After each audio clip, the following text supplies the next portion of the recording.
again to another episode of Going Over. I'm your local neighborhood-friendly promoter, coach, trainer, 43-year-old professional wrestler still, Zach Primetime Reeb. Got it right today. I'm joined alongside my podcast partner, the 7-foot wrecking ball, Paul Isadora. And Paul, today we have a fellow podcaster. We have a fellow promoter. We have a fellow professional wrestler and a man that I know from a long time ago. He has ties into both of my coaches, and he came to the infamous PCW work farm in Yuba City back in the day. Ladies and gentlemen, welcome Mr. Josh Edlow. Josh, how are you doing today, sir? Also 43. I I know, right, man? Crazy.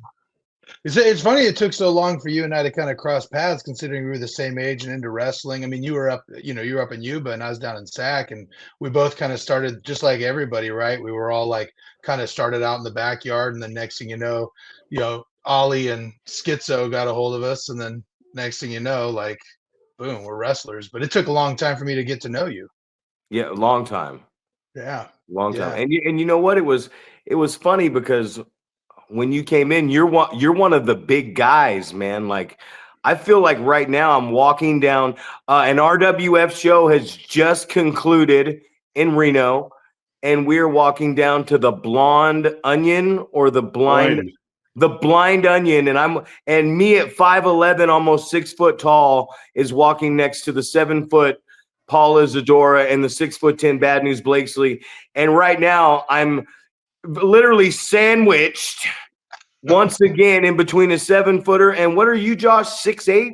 6'7", yeah. 6'7". So here I am, just the little midget on the sorry, can I say that? I'm the little person on the totem pole over here. I don't want to get canceled before we get started, but you can't cancel me because I don't care. Hey, it's a new day, man. Trump's in office. You can say whatever you want now. Yeah. So here we are, Paul. Did you want to topics at hand, man? Did you want to get Josh going on this? And then Josh, I don't know if you watched many of them, but how it works is right now we're at 3 minutes, and the next thing you know, we're going to burp and fart a couple times, and we're going to be telling you we got 5 minutes left, and we're going to need you back on here to talk to you a little bit more. So I'm going to let my podcast partner, Big Pal, the Wrecking Bow, take it over. Absolutely. Of course. Yeah. So I think it's really cool. Like, Zach and I have both been on your podcast, and we've seen all the success that you've been having. We were just talking before we hit record here, just about how,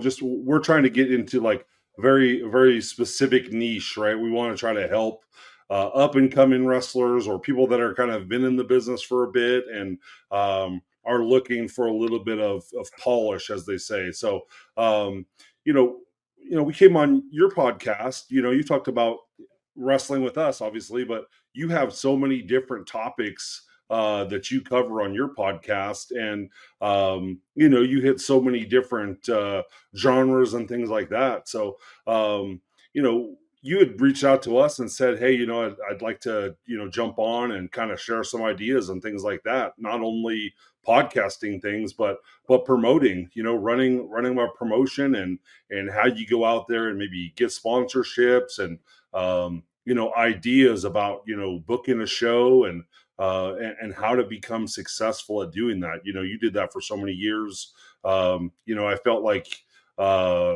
SWF was kind of the destination, right? You'd go there, you had the opportunity to cross paths with people that have been on TV and that were going to help you gain some knowledge. So I feel like with your wrestling promotion, you were doing very much the same thing as we're trying to do here is, get some veteran leadership and, help some of the guys that are coming up that are looking for the avenue of how to get to the big dance. So I think, probably a great place to start would just be with your podcast. You were kind of sharing some gold with us that Zach, quickly said, "Hey, hit the record button. Let's gather some of this gold." Yeah. So yeah, start with that. I mean, you started your podcast. What was kind of your vision for where it was going to go versus where it's gone at this point? Yeah, so it's funny. I talked about doing so a lot of people don't know this, but before I started my podcast, I had a YouTube channel with a buddy of mine where we were just two Mormon guys that were talking about movies. And it was a lot of fun. One thing that's interesting, and that you may have seen this or not. Me personally, my schedule is so busy that it's hard for me to coordinate with other people, like more than one person at a time, to get things going. And the guy I had to deal with, we disagreed, not so much creatively, but just logistically on who's supposed to do what and how things were going on. And he wasn't, always the most reliable and getting content out. So I was like, I wanted to get out and do more things than just talk about movies. So I spent a lot of time thinking. I was like, what am I going to do? And I just finally was like, you know what? I'm just going to do it. Like, I'm just going to go out there and it'll just kind of figure it out itself. And that's really what's happened. Like a long time, I was like, what am I going to call it? And I was like, I can't think of a spiffy name. So just like, you know what? Screw it. It's just the Edlow podcast, whatever. Right. And my theme I've developed is it's a human interest podcast. And by that, I mean, I'm the human and I'm interested, which means if I'm interested in what you have to talk about, we'll talk about it. And so I've had a lot of different people on. I've had a lot of wrestlers because I'm very interested in local pro wrestling. So, and then I'm interested in movies, and I've gotten a lot of cool actors on there. Therapists. I've had a bunch. You could probably, if you wanted to do a podcast, I could probably fill the next year in therapists and life coaches. There's just so many of them out there that want to like talk to you about therapy stuff. And so I just, whoever comes on, and it was interesting. There was at one point, I think it was probably around when I finally hit about 1,000 subscribers or so. It kind of switched from me always being the one reaching out to other people reaching out to me wanting to come on. And so, but getting that first 1,000 is so ridiculously hard. It's just like, once you get to that, it kind of gets faster and faster.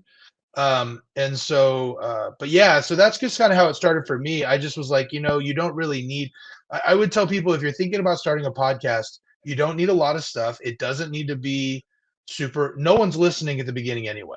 Right. So you're not even going to really get a flow of what you're doing for 20, 30 podcasts. So just get out there. And I would recommend, if you're going to interview people, just find people that are low hanging fruit. Like my first three were three just good friends. I had a friend who was a Mormon hairdresser. I was like, you probably got some interesting stories. Derevko, who's been one of the first guy I ever met in pro wrestling, right? And then a friend of mine from my mission. And I just recorded those three, and then I put them out. And then I just weekly started getting through, and then it caught steam, and it's just kind of going from there. Now I've done almost 200, and and I've had a lot of success with it. So that's the number one thing, and you guys are doing it, is just put out content and put it out consistently. That's right. What I was telling you. That's what I was telling Paul. He was very very worried about the views at first, and I said, man, I've been running this wrestling company, man. I've had so many lows and I've failed so many times, personally and professionally, and I just keep doing it. There's been times I've made a lot of money, man. There's been times I've made shit for money. There's been times that the school was full, and there's been times that the school had nobody there. And there's been times I've had to close it down at a certain location and reopen it up later, and the failures. And I just kept telling Paul, I said, man, we just got to be consistent, man. Because the cool part about everything you're saying and what we're doing, Josh, is like right now, this could be episode 2021. You'd have to talk to the man over there where we're at, who handles the finances of the studio here. But the thing is, it's like, by the time I was telling him, man, it could be 100 episodes.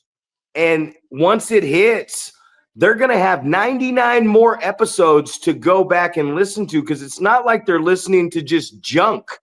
They're listening to topics like slow the fuck down. You know what I mean? Specialty matches, how to get booked in the business. Just all these different topics with the experience that we have. So when I hear I cut Paul off, but when I heard you say it, man, so you said 1,000 subscribers. Where are you currently at right now? I'm at about 2,000, but also here's the thing. I have 2,000 subscribers on YouTube, but I get more stuff. I don't even know how many subscribers I have, but I get thousands of listens on Apple Podcasts, Spotify. So there's an audio version as well.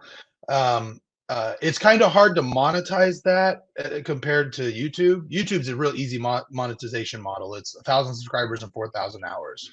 So good thing about podcasting is if someone's listening, if they listen to the whole podcast, it's 2 hours right there, right? So I mean, it's or an hour or whatever it is your podcast. So pay attention to your analytics, but that's exactly right. Like for me, I had about 15 episodes where I think I was maybe at like 15 subscribers, 20 subscribers. And I was like, maybe this isn't really what I want to do. Right. And then all of a sudden I had a podcast with a woman. She was a former member of my church, Mormon church, who became a swinger or polyamorous. Right. And she came on anonymously and talked with me for like 3 hours and 2 episodes about what the lifestyle was like and what her faith journey out of the church and into the swinging and how it all works.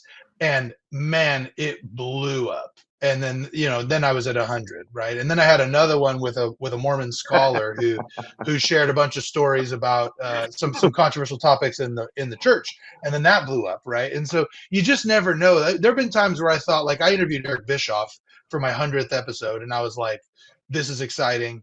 This is going to blow me up, put me on the map. And then, like, I think I got more views off of your guys's podcasts than I did that one. You know what I mean? Like, it just, you never know what's going to hit. And so I would tell you guys and anybody doing this, just talk to people that are interesting to you, make it interesting. Eventually they're going to come, but it's good. It's a war of attrition. It's a marathon. The polyamorous swinger seems like someone that I'd like to have on this. See, that's the thing too. And I bring it up is being in this business so long. I've met so many porn stars, and they're very interesting people. I wouldn't trust them as far as I could throw them, obviously, in life, or get in a relationship with them. But man, that stuff the OnlyFans, all that stuff really starts to sell. Paul, I interrupted you earlier. I apologize. I hope you still have it on your mind, and I owe you a 9-foot fully extended choke slam. And at this age, the high school boy bump, Josh, at our age with the salt and peppers I see everywhere, that high school bump's the first to go. So sorry, Paul. Yeah. Oh, no worries. Yeah, I was just, you guys kind of covered over it. It was basically just, that's kind of what I've heard as far as what, makes a successful podcast is just doing it, be consistent, right? So we decided we're going to do 2 episodes every week, and we stuck to that. So, and I think just like you said, Zach, it's just sticking with it, and, and it's going to come, right? I was just like, from the beginning, does anyone want to listen to what we've got to say? Especially me. Like, I feel like the confidence thing for me is the big issue, right? So, I'm like, do I have anything that somebody wants to listen to? So, and it's the same, you and Zach and I had a conversation about strategies when you're, you have students coming in to the school for the first time, and, the kind of the trajectory that you should have them going on and things like that. So, I always second guess myself regardless. Right. So, and I think that's what helped me become like a professional basketball player, because I never thought I was doing enough.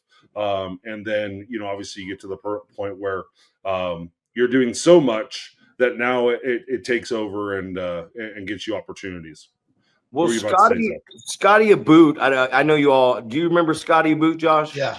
Scotty hit me up out of nowhere just the other day, and he was like, "Hey, man, what are you doing? Are you watching football?" And I said, "No." He said, "Well, then what the hell are you doing?" I said, "Well, I just had class, and I just did a podcast." And he said, "How's the podcasting life?" And I gave him 3 things. I said, "No payouts, no gas, and after doing this for an hour, my body feels amazing." You know what I mean? Yeah. So that's the thing. Well, what I wanted to get in with you and get you going on. So like we said, this is informative, and we like these young wrestlers. I just went to the Ugly Dojo matinee show. I'm too old to make it to the Next Level show that night. I went to an all-you-can-eat Chinese buffet, and the inflammation from all the MSG and everything really took over my body, and I had a rough ride home, feeling like I was just going to burst out of every seam of my body. And I came home and turned the lights off, went to sleep, and put something on the TV. I didn't watch nothing. So my question, and maybe it's not so much question, maybe it is, but for the for the next levels, for the East Bay pros, for all the companies and all the young guys coming up, because there's a lot of them now. You ran a wrestling school with the SWF, and you had Oliver John as your trainer. I know that you've brought in, you were the first person, I believe, right here in California to bring in Shinsuke Nakamura at the Gridley Fairgrounds is another thing I wanted to talk about. And you ran a promotion and you've done this stuff. You've dealt with the flights, you've dealt with the flyers, you've dealt with the tickets and the sponsors and promotions and dragging the rings and everything that goes with this business, from the training school to the show promotion, to even booking international talent. So I just want you to kind of let loose for a minute on telling these young kids that are getting into these promotions, that are getting into, there's so much wrestling going on nowadays. First, I just want you to tell us what, as a promoter, what are you looking for in local talent that's coming looking to get some work? Yeah. So, well, real quick, I'll get into that in a second, but I want to just what Paul said. People absolutely want to hear what you guys have to say. This stuff is not being said to anybody else. I mean, there's not a lot of local trainers out there giving this kind of information that people can listen to. Like, I imagine people who are in training, leaving training, the ones who are driving 2 hours, they're driving 2 hours back and forth. They'll probably throw this podcast on and listen to it on their drive home. So I think this is exactly.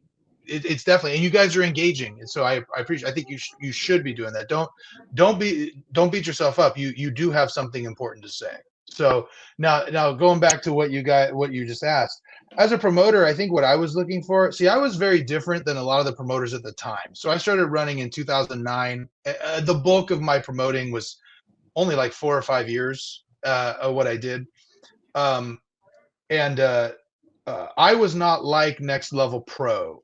There are different business models. Like, I was a little bit more like PCW and RWF, where I was running multiple towns, and I was I viewed it more of like there's the view of, well, if we're consistently once a month in the same spot, people will keep coming. I was of the opinion wrestling should be like the circus that's coming to town. So I would run Woodland and Gridley and Sacramento, and then I would run different places where there wasn't a lot of things going on.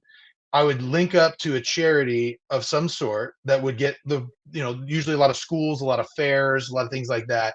And it would be exciting for the whole town because they hadn't seen anything like that. Right. And so that drew better. The other thing I'm looking for is I was all about presentation. I would, if we're being honest, and a lot of people might not like what I'm about to say, but this is true. If we're being honest, every one of these shows almost always has the same talent on it for the most part. They're all the same hungry guys. But the difference is the presentation, right? So my first experience when I was about to run indie wrestling, I went to a place that's no longer involved, no longer around, called Devil Mountain Wrestling. And I walked in there, and I went with a friend, and I purposely picked a friend who doesn't go to indie wrestling. And I put him in there, and the minute we walked in, the first thing he said, he's like, "This is garbage." There was like duct tape on the ring, crappy set, you know what I mean? Like all this stuff. And it took about 2 or 3 matches for him to finally realize, oh, this is good wrestling. There were good wrestlers there, right? And so I realized, I was like, we're serving steak on a paper plate. You know what I mean? We need to actually dress this up a little bit. So I always picked guys who looked like wrestlers, right? It's a presentation show. People want to be entertained. You look at the WWE, that's what they're assuming you're going to get. So if you look like my neighbor, I'm not necessarily going to be sold on that. Unless you've now it doesn't mean that you have to look like a body guy, but you have to have, like for example, the Stoner Brothers, they were the Suburban Commandos when I was booking them, right? They walk in off the street, they don't look like pro wrestlers, but when they come through there, they definitely look like pro wrestlers, right? And they're entertaining. Another one like Johnny Butabi, used to be Johnny Plinko. He doesn't look like much, but I'll tell you what, the guy can entertain. You know what I mean? And so that's what I was looking for. And I told everybody the same thing. I said, here's the bottom level payout. When you show me something that I can't get anywhere else, I'll pay you more. And I did, right? Now, as far as the other thing that I would say that I thought was a benefit for me, I got pretty successful pretty fast. And I think that rubbed a lot of like some of the old timers a little bit the wrong way. But I had something that a lot of people didn't. I had a business background. I'm a lawyer, right? So when I walk in somewhere, I don't walk in there and say, hey, I'm a pro wrestler, right? Hey, I'm a lawyer. I'm a local lawyer. I have a business concentration. I do all these things, and I'm running a pro wrestling show, right? Oh, okay. That gave me a little bit more street cred, right? And then also the other thing I would tell the young guys is you cannot emphasize enough how important the relationships you have are. So like I did a lot of amazing things. I worked with MTV2, Lucha Libre USA, TNA, New Japan, WWE. I worked with everyone, right? And the first reason that even started was because I treated people right. So I got hooked in with Impact because Jay Biggs, who used to be an announcer around here, I met him at a show and I just treated him really well and really respectfully. And so then he got a call from somebody that a certain promoter who will remain nameless blew a deal with TNA and they were looking for someone with a ring. And he thought of me because I was so professional. And then I called TNA and then they liked that I was an attorney and that I was professional and I did what I said and I didn't give them any problems. And then they booked me every time they came through. Same with like, I got hooked up with New Japan, not because I was something great, but because I did the Lucha Libre USA show. And I walked up to Rocky Romero, who was the booker, not the booker, but he was like kind of agenting the show for them. I walked up to him and I said, hey, listen, we're noticing that your mats are kind of on the outside. They're kind of doing some stuff. Do you want us to put some duct tape on? We just want to make sure everybody's safe, right? And then I got to talking to Rocky. I flew him out for a show. We did a thing at our training facility. And then from there, when New Japan said, hey, we want to start getting involved in the US, he said, I got a guy. Call this guy. He's professional, right? And that's how Shinsuke got here. And that's how Bad Luck Fale got here. And that's how Kushida got here. The Time Splitters started on my show, right? And so so you can't just building relationships and being professional and showing up and doing all this, shaking everybody's hand, figuring out who they are, showing up, looking like you're ready to go, doing whatever you're asked. It can't be emphasized. It's all about who you know. It's sales. Wrestling is sales. Life is sales. Right? So. Well, even though, everything stays the same, I hear so much about this modern wrestling and things have changed. Hey, I don't care if you put 17 seconds on the clock in the picture and you're trying to speed up the game of baseball. The game of baseball, you still got to play the game of baseball. You still got to play the game of basketball. You can change all the rules you want to make it a more contact flag football. You still got to play the game of football, man. You still got to run the plays. You still got to do the defense. My shit still has to go down the toilet, whether I got a bidet or I got some toilet paper. It's still got to go to the same place. Whether I watch a box TV or a 3D curved television, it's still the same thing. No matter what style clothes we have, we still put our pants on. And that's one thing that I think when you're talking about selling, first off, a lot of people are like, hey, man, I need this much money or I need a flight, right? And it drives me, I know it drives Paul absolutely insane. It drives me crazy because someone's like, hey, can you pay for half my flight? Or can you pay for, this is how much I get paid. And I say, are you going to sell me that many tickets and then sell me a couple more to make it worth my investment? Do you really believe you're a draw? Because if somebody who's not local, I've seen names on shows. Paul had JTG on a show. I've seen other big names on shows that I've gone around to, and there's nobody there at the autograph table, and there's still the same amount of fans or less. So I think that's one of the things, because you were just talking about that, and it drives me crazy when everyone's like, well, they got to get paid. They got to make this amount. I got to make this amount of money. And it's like, bro, when you go to college, you're paying to go to college. Yeah. And then if you want to be a doctor, a dentist, or anything, you have to find somebody that you're not getting paid under to be an apprentice so that you can get hired on at that company to finally start making that money. And I've just noticed that the guys that I've always seen in the last 25 years in this business that never worried about the money, they were always about the experience and helping out the show and getting better. One thing I saw that those guys have in common and that make it is they also have a job.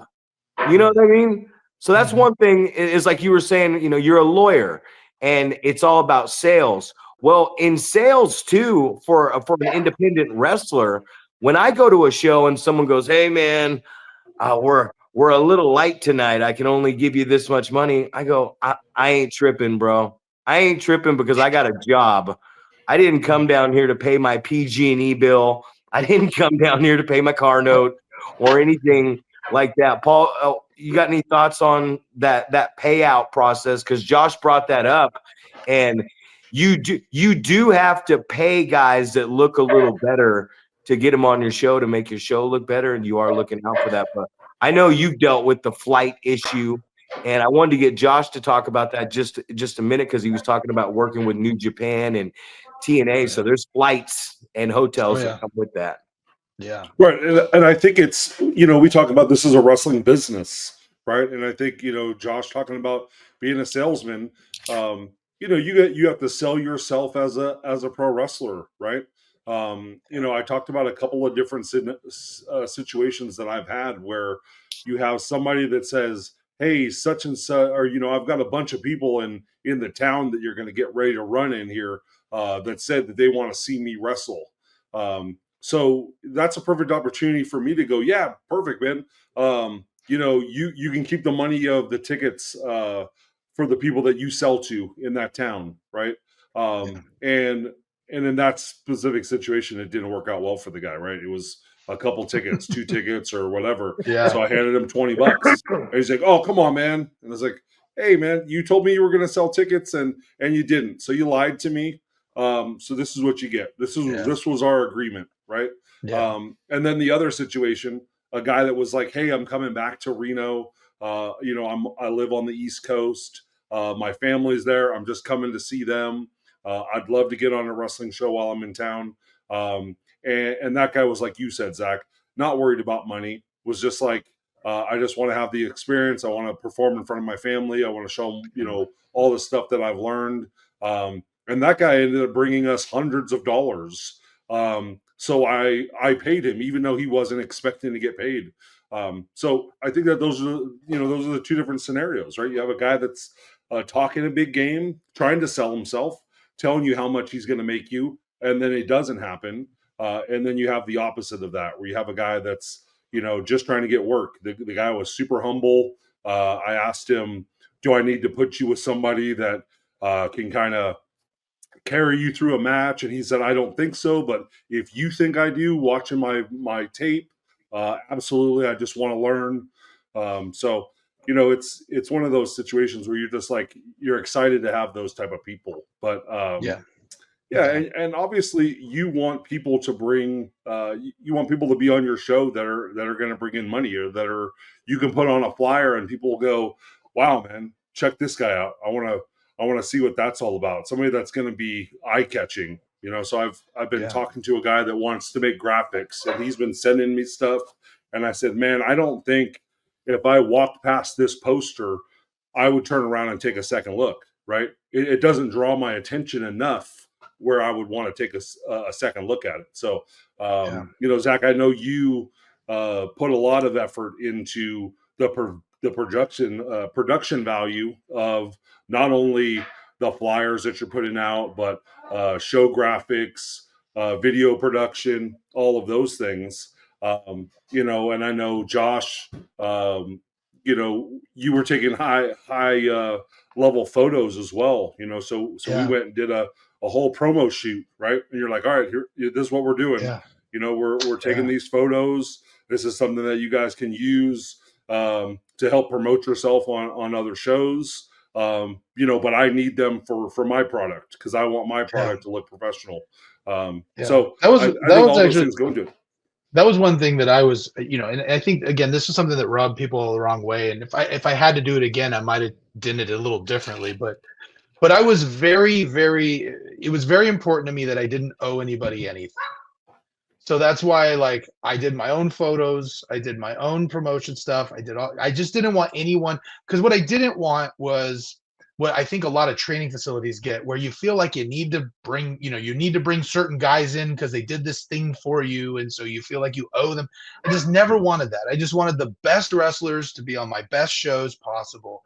And who I thought, okay, these are guys who I know are going to give me a good match. They're not going to give me a bunch of trouble, and they're good to me and I'm good to them. Right. And that was just, again, it was the relationship building. It got to a point where the same guys were on all my shows because I knew who they were. They gave me priority. They knew I was going to pay them well. I get a lot of crap from people about this because I know the old timer way, but I used to give people payouts before the show just so that they knew, like, you're getting paid. Okay. You know what I mean? The other thing is you brought something up interesting about bringing in names. I remember one time, if you're a promoter, like, I never focused on the draw. I focused on the money, right? So I did a lot of sponsorships. That's why I always did charity events. I mean, it was nice to be a part of a charity, but it was also selfish because it's easier to sell tickets to a charity event, right? And so, I would find that getting 50% of the money from a charity event, I'd make more than just trying to draw myself, right? So it was really easy to get sponsorships. So my goal was always I wanted to walk into the show in the green. So I didn't care how many tickets were at the door. So a lot of the times people come in, like wrestlers would come up to me, what do you think the draw is going to be? I'm like, I don't know. I don't care. We're already in the green. So it's fine. If there's 50 people, who cares? And then I used my sales background a lot with sponsorships. So this is just for promotion, for promoters out there more than anybody. I used to have a list of sponsors, sponsorship deals. And I went from $1,000 down to $250. And I would walk every business in the area, and I would start from the top down. And I'd have the same thing. Hey, listen, we're running a show for the Children's Receiving Home. It's right down the street here. I know you're here. You're here. I did this in Gridley for a long time because I had family there. I'm like, I'm linked to so and so. We're doing a show for the high school. We'd like you to sponsor. If you do $1,000, you're a title sponsor. We put a banner out. You get a certain amount of tickets. I always included tickets in there, right? I always included a certain amount of tickets that would go with it because then it would pepper people out there, and you'd get people who weren't your indie people, right? You'd get just like casual people who just want to have a good time, and those are the people you want to come back. Mm-hmm. The indie people will come no matter what. You know what I mean? You want the other people to show up. So, and I would start at the top. And when they'd say, no, I don't have $1,000. Well, here's 500. What about 500? And I'd go all the way down. And if they didn't want to do anything, I'm like, listen, can you just buy 4 tickets just to help the event? Right? 4 tickets. It's $50 for 4 tickets. It was a lot cheaper back then. We're talking 15 years ago. And I go, and if you don't even want to come, you can just give it to me and I'll donate it and I'll take it to the local Boys and Girls Club. And a lot of people would do that. Right? And so I'd have at the end of the show, I'd have like 50 tickets that nobody was using. And I would just take it to either like the local Army hub, or I'd take it to the local Boys and Girls Club and say, hey, we have a show coming up. Here's 50 tickets, already paid for. Bring some kids just to pepper my crowd and hope maybe some people would come for some merch, help the wrestlers out, maybe buy some concessions. You know what I mean? And it makes your group look bigger, right? And with charity, you get a lot of donations. So very rarely did I ever pay for a venue. Very rarely did I ever have to pay for a DJ. They would do it for free. So those were all kind of tips of the trade for the promoters. But for the wrestlers, if I book you on a show, you better share the freaking flyer. You know what I mean? Mm-hmm. What's it take you to click share, and not the day of? Share the week before. Hey, I'm going to be here this week. Share the day, share it a few times. If I'm booking you, like, you got to, I don't want to be, because I also tried to pay a little bit more than some of the other guys. And I would just feel like if I'm paying you a little bit more than everybody else, I don't care that you're going to go work somewhere else for $20. That's fine. But I better get priority. I better not be one of the 3 flyers this weekend that you're posting at the same time, right? And that was kind of the deal I had with guys, and everybody I felt understood it. Well, So I do, and I'll say it right here. I do pay people better than most people. And the reason I do is I do accommodate gas in there, and I do accommodate guys that are loyal to me, guys that I can trust. We get in that conversation all the time where people are like, well, yeah, I want to be the champion, man. I want this. And I go, I got to be able to trust you, man.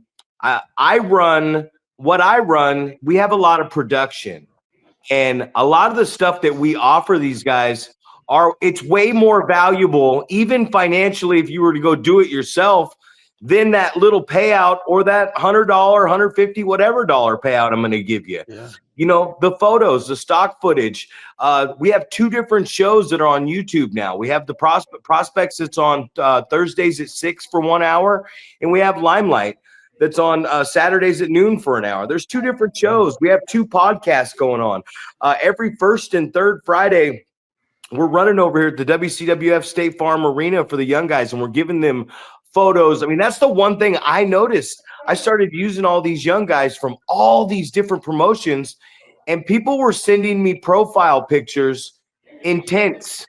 People were sending me profile pictures, and in the background it said "Live, Laugh, and Love" above their door in their closet. And I'm sitting here, and you said it, Josh. You said it, and it irks me. It pisses me off. It gets me going more than anything.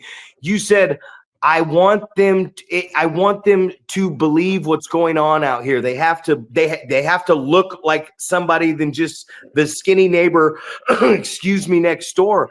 And part of this business is people go, hey, I get so many people that ask me about bookings, and I tell them simply, I go, hey, send me a less than 10-minute match, whether you're a baby or a heel, with the clean finish. I'm probably not going to watch the whole thing. I just want to see how you work. I don't care about your entrance. I don't care about your moves. I just want to see how you move around a little bit. And then send me a picture that I could use in a match graphic or that I could use on my poster. And what I'm finding out right now is, you said it. You said the value of what you were able to give somebody coming to work for you back in the day is these guys don't have photographers. They don't have any video production. They don't have any means to promote you. Shit, we just had a guy on the show, and I know you probably seen him because he's always down at Next Level, Randy Hockdorfer. Great guy. But me and Paul were just tripping out how many subscribers he has, and he's recording all these matches. I just saw today on a post where he's like, oh, the Next Level show that happened yesterday, he's like, I only got 2 more matches to upload. These guys already have their matches up online when they're not being filmed. But also, I told Randy, don't you ever come to my show and film my shit and throw it up on your channel, because then you're taking money and views out of my pocket. So, but I mean, just, you said it, man. The professionalism of what we're doing. It doesn't just start with, oh, hey, I got to eat good. I got to go to the gym. The body is part of this cosmetic business. Can you take 2 guys and peel their shirts off, take a picture of them, put them on your flyer, and hope that those people will draw fans because they look differently than everybody else? Right. Well, and that's the thing, right? Like, every time I used to say that, someone would say something, well, what about Mick Foley, or what about Kevin Steen at the time, or whatever? And I would always be like, are you Mick Foley? Are you Kevin Steen? I don't think you are. You're not going off of a 20-foot cell. You know what I mean? And that's not what I want. And so, I want to make it clear. It doesn't necessarily mean you have to be a body guy. It's just, you have to look like a wrestler. You have to look like, you don't want to look like just some random dude that I pulled out of the crowd who's wrestling, unless you're doing a job. You know what I mean? That's so. I would always tell everybody when I give them a chance, I'd say, if you can show me something that I can't get anywhere else, I'll pay you more. And And I did, I started getting it from Paul, from the Scum, these guys who would come and they do these shows and they would look like wrestlers. I always knew I'd get a good match. I didn't have to worry about it. And it didn't matter what my draw was. They do the same thing in front of 10 people that they do in front of 300, 400. And what I was going to say is when I was talking about, I never worried about the draw. I worried about the money. I remember there was one time where a certain promotion had brought in just a ton of names the night before my show, and they had drawn 600 or 700 people right at the time. And at the time, I mean, that was huge. It was a huge show then. And they were like, I drew, I think 350 or whatever. And they were like, well, so-and-so last night drew 700. And I go, right. Okay. So who did they book on the show? And he's naming the people who he booked. And I go, okay, so I know that guy is $1,000 plus a flight and a hotel. The other guy there is 500 and and a hotel room, right? He drove up from LA. The other guy is this. And I go, so I can tell you that and I got a bunch of sponsors. They didn't, right? So I have a bunch of sponsors here. So I bet I made more money on the 350 than he made on the 700. So I'm happy with my 350, right? It's a business. We're making money. It's a money business, right? It's not about the draw. If you draw 1,000 people and you make no money, and by the way, running a show with 1,000 people is so much harder than running a show with 350. You got to worry about security. You got to worry about getting them in and out. You got to worry about somebody. Every time I ran a show, I felt like I only had fun for about 10 minutes. It was the 10 minutes between the bell of the main event and then the final bell. That was the only time I knew no one was going to get hurt, that everybody was going to have a good time. And then it was immediately, okay, let's clean this up and go home, and then I'd watch it all later and I'd be like, man, that was a great show. But the whole show, I'm like, why am I doing this? This is so stressful. You know what I mean? Getting everybody hit their cues, make sure they're there, waving the pencil, making sure they're paying attention that you're waving the pencil. Oh, and that's another thing. If I wave the pencil, go home. You know what I mean? Don't sit there and, oh, but I have 5 more minutes. No, you don't. I have a time schedule. I want 2.5 hours. I don't want 3. You know what I mean? And so they're staring off into space, man. Me and Paul, what we really enjoy, and I'll let him get into it. We talked about me and Adam Thornstowe. We talk about bad matches. We're fighting each other to get to the curtain to peek through. And one thing that I know me and Paul really enjoy is watching some of this talent literally stare off into space like they're thinking about there's got to be something else going on in some of these guys' minds, because they're in a ring. They've oiled up, they've sprayed down, they've put their costume on, they've come out to the stripper music, they're in the ring about to do the most dangerous thing you can possibly do. Try to hold somebody's weight upside down and bring them safely to the mat, punch them in the face, and do all these things. Paul, what are some of the things as a promoter, like Josh just said, my biggest worry as a promoter is, damn, when that door's open, I'm one of those guys, man. How many people are out there? I make most of my money too. I'm not as good at getting sponsors as you or John Cooper, man. So for me, a lot of my money comes from my ticket sales, and I go out and I hustle because I want that big audience. I'm that adrenaline, ego-driven performer and promoter that wants those people in the crowd, because that's how my performance goes. Paul, is a promoter, listening to me and Josh over here ramble on, because what would you say are some of your pros and cons of the promotion? Well, I mean, I think it's just I feel a lot of the time it's like, me and a couple other people is the people that are trying to promote the show, rather than obviously I'm taking mental notes here of walking to the businesses and having the schedule of, hey, this is how much this sponsorship costs, this. Why don't you grab some tickets, right?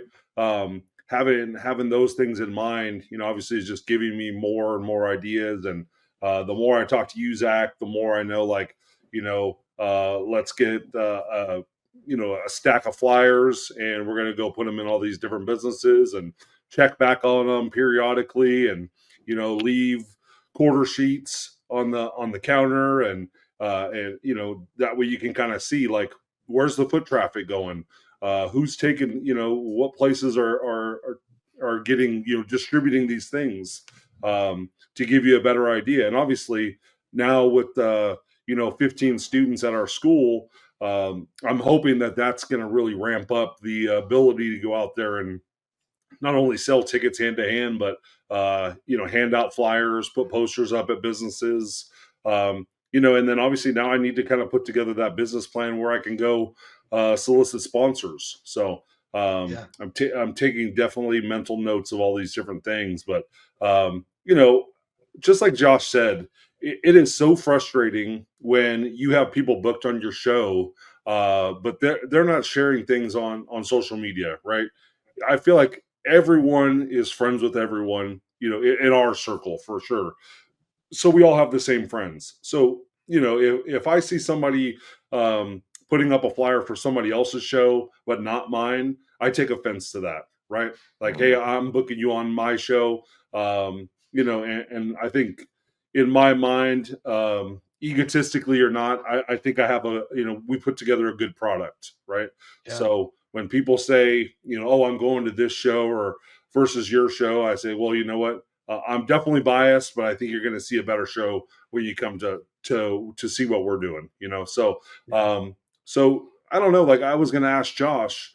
I've had people that they're asking about the match graphic for their specific match, as if that's the only reason that they would promote the show that they're on. For me, is if there's a match graphic with their face on it specifically, versus this is the show poster that has all the information that you need to know about getting to the show. Like, how important do you think it is? And I guess, Zach, for you, I mean, I know that you post match graphics for, I feel like, every match that's going to be on the show.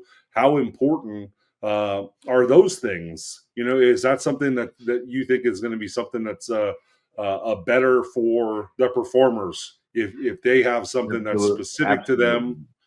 Yeah. Yeah, absolutely. Because you just said it, man. Like if you put just a poster out there, and a lot of promoters think, yeah, I'll just put a poster up and not waste my time with the individual match graphics. But we're in an ego-driven business, man. And I was talking about it the other day, is like we all have to have some type of an ego to say, hey, I can run a wrestling promotion. I can run a wrestling school. I can get in a ring and actually do this. It's taking the maintenance, like in my recovery, it's taking the upkeep and the maintenance and keeping that ego in check and humble that makes it so that it works out. Because this ego that we have, this thing can take us and just ruin our lives, man. It can ruin our lives.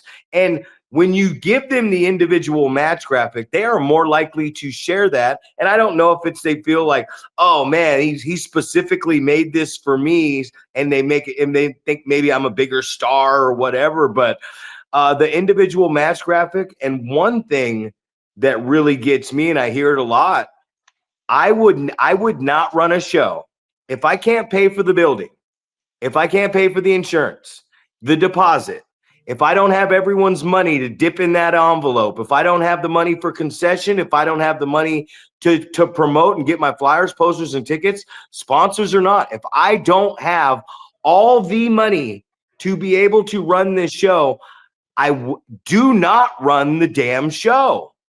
Because 100%. I've seen so many people, and they're like, hey, man, a little light tonight. I can't pay you what I told you I'd pay you. They're taking money from raffle, which is, I do it, but it's illegal, by the way. It's a form of gambling. But they're taking the money from the raffle, the 50-50. They're taking money from they're banking on something at the door to finish paying people. And it's like, no, man, if you don't have the money up front to do this, whether it's your own money or it's the company money, don't do this. That's the worst decision that you could possibly ever make, man. I just in especially where I'm at right now in my head, it's like, man, these last two shows cost me over, like, total with everything, like $10,000. The one we did in Red Bluff and the one we got going over here. And I know some promoters are going to hear that and go, $10,000 for two shows. And I was lucky enough that my company had generated that money that I didn't have to go into my personal bank account or anything. And one show generated over, almost 3/4 of that money back. And here we go on the other show. And what it is it's like Josh is saying, John Cooper does it. Sponsors, Josh said it, in the green, man. If you can't go into this thing in the green, if you can't say, hey, you want to run a wrestling show? Yeah. You got $6,000-$7,000 minimum to do this thing. If you don't have that starter money to do this, and you think you're just going to go out there and find a ring, rent a building, and put something on, hey man, good luck. But I would never give anybody the advice if they said, hey, Zach, I want to do this wrestling business just like you. Josh, I would tell him, you're crazy, man. Don't ever do it like me. Go get signed with WWE and wrestle a couple years there. Take that money you made and save it, and then come back and that popularity and exposure you made, and then go start a wrestling business. Don't do it like me, man. I would never advise anybody to do it my way, because I did it wrong, but man, I stayed committed to it, and now here we are. And what? Yeah, I know the way you ran your shop. You had Oliver John, man. I had him too. You had Oliver John as your trainer, man. You had Dutra and a lot of these guys around. You associated yourself with a lot of. You were just talking about Paul and the Scum, man. You always associated yourself with a lot of top talent when you were running those 5 years. Yeah, I absolutely did. And to your point there, yeah, like, if you're one of these guys, this is my opinion, just working with guys like Ollie and a bunch of old timers and talking to guys like Paul DeMarco, if you know who he was, he would always say, he was like, if you're doing this for the passion, you're a mark. You're doing it for the money. You know what I mean? Like, you're doing it for the money. And so, I mean, we all, and that's little fishies, we're all doing it because we're passionate about it. We wouldn't do it if we weren't, because it's so freaking time consuming. And I would say nobody should ever talk shit about a promoter until they try to promote a show themselves. Like, because it is so, people do not understand. I've done it because I did promoting, and then I finished my training, and then I've been wrestling for the last 1.5 2 years, just in certain shows and stuff. And man, it's so much easier to just show up at call time, 4 o'clock or a little bit later, hang out for a couple of hours, wrestle for 15 minutes, hang out with your buddies for another hour, go take some pictures, go home. That is not a promoter's life. You know what I mean? A promoter's life is for the month before. They're beating the pavement every day. They're sharing every day. And the other thing, what you're saying about the people sharing on the flyers, I started thinking about Hood Slam, right? So Hood Slam is a completely different genre of wrestling than anything we do. But I'll tell you what, the reason why Hood Slam blew up the way it did was because everybody was sold on it and everybody was promoting it, and they would not shut up about it. I mean, every wrestler who was on when Hood Slam was really growing and started getting really big, it was because every wrestler on that show shared it all month. First Friday of every month. Be there. It's the greatest thing ever. Accidental phenomenon. Da da da da da da da. If we got half of the promotion from our workers that Hood Slam got, we would be drawing huge. We really would. But the guys just, they don't. And so yeah, I think it's just, the promoter life is so much different. And the other thing I'd say about wrestlers is, you should be respectful, especially when you're starting up. I've managed people at my law firm. I'm a partner in my law firm. I manage people, and I always tell them the same thing. I'm like, you can be an asshole or you can be bad at your job. You can't be both, right? And so, like, as good as your job, like, for example, I'll say the Scum, right? Like, Paul, you and the Scum, you gave me a little bit more heartburn than some of the other guys sometimes, especially Adam, gave me a little more heartburn than some of the other guys, but I could take it because you guys delivered, right? Now, I wouldn't take that from another guy who's just starting and it doesn't have name recognition, and I don't know if he's going to be any good, like another guy that I know you guys know named Mitch Valentine. I won't take that from. Right? Well, why'd you say that name, man? He's going to be in the comments section trolling our buttholes off, man. No, sorry. You could edit that in post. No, I'm just saying. You don't edit. Yeah, me neither. Neither. No, but my point is that, like, he was an up and comer who I thought, say what you want about him, I thought he was actually pretty entertaining. but he was just he actually I thought he was a lot of fun to see, but he was such a head case in the back that it was just like it's not worth it, right? And that's what I'm saying is that you want to, if you're coming up, you want to be worth the promoter's time to book you. If you're just up and coming and you don't know, it's going to take you a couple of years to know how to work, period. And so, in that first couple of years, you should be there to set up there. Like Trip Rogers is a guy who I have a tremendous amount of respect for. He's a great worker. He shows up, he sets up the ring, he takes it down, he does everything. And it doesn't matter how long he's been working, he does it every time. Promoters love that. He'll get booked everywhere. You know what I mean? So Paul loves it. I set up Paul's ring. That's right. I break Paul's ring down. That's it, man. And then there's people like I was setting up Paul's ring. Me and Sin were setting up Paul's ring. We got there early, like before we were even supposed to be there, and we're dragging the ring and setting it up and doing this. And then we broke it down, and another performer came up to him and was like, "Hey, man, did you think I set that ring up for free, help you guys set it up and break it down for free?"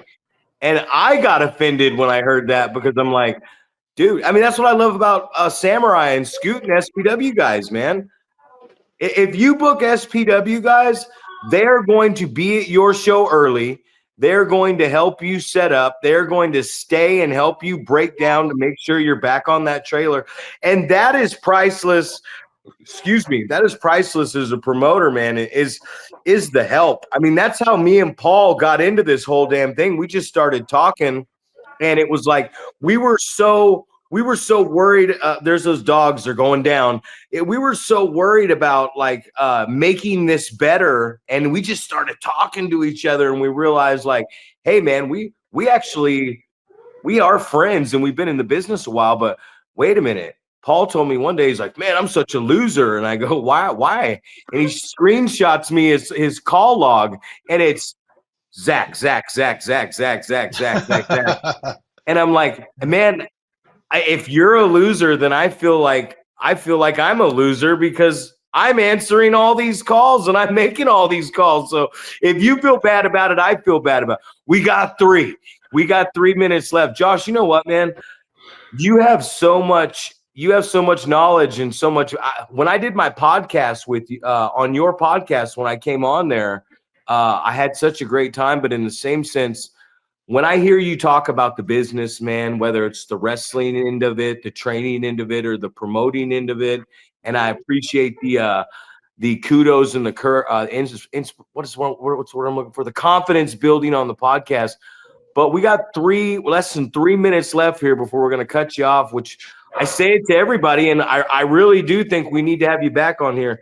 Is there anything that you want to say to any of these young guys, these promoters, in closing with this time? Is there what's next for Josh Edlow? Is it just wrestling? I asked Sparky Ballard the other day. Here we are. Can we get the inside scoop? Are we ever going to see the SWF promote any more shows here in Northern California?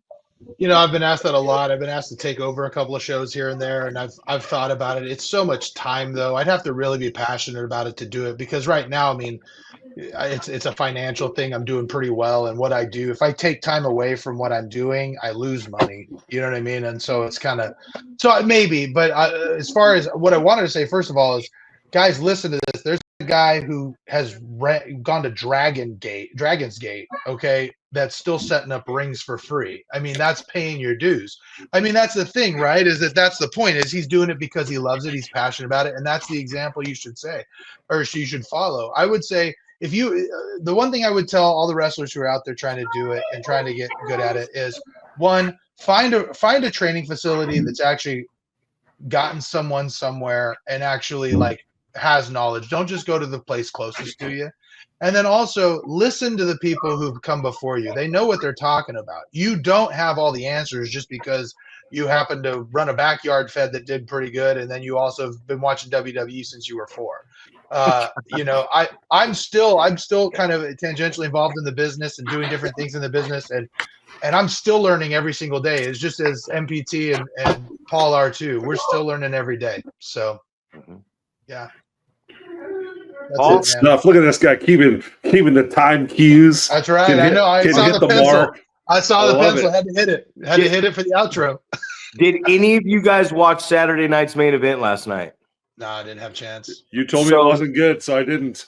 Yeah, but I told you that Gunther Jey Uso match was great. Now, I looked it down at the clock. It says 2 minutes left till 7, and Jey Uso gets a big false finish, and Gunther completely breaks character, looks at the ref and looks at Jey, and he goes, "Blah, blah, blah, blah, blah." He's yelling at me, and I see him 2 minutes, and I look down at my phone, and I'm like, oh, shit, they're going off the air in 2 minutes, and then they go right to the finish, and then Gunther's standing there posing with the belt as the producer credits come up, and I'm sitting here going, now that sometimes I think he's boring. I thought they should have put the belt on Uso, but that is what a professional is, man. That guy knew. The referee didn't even know. Jey Uso had no clue.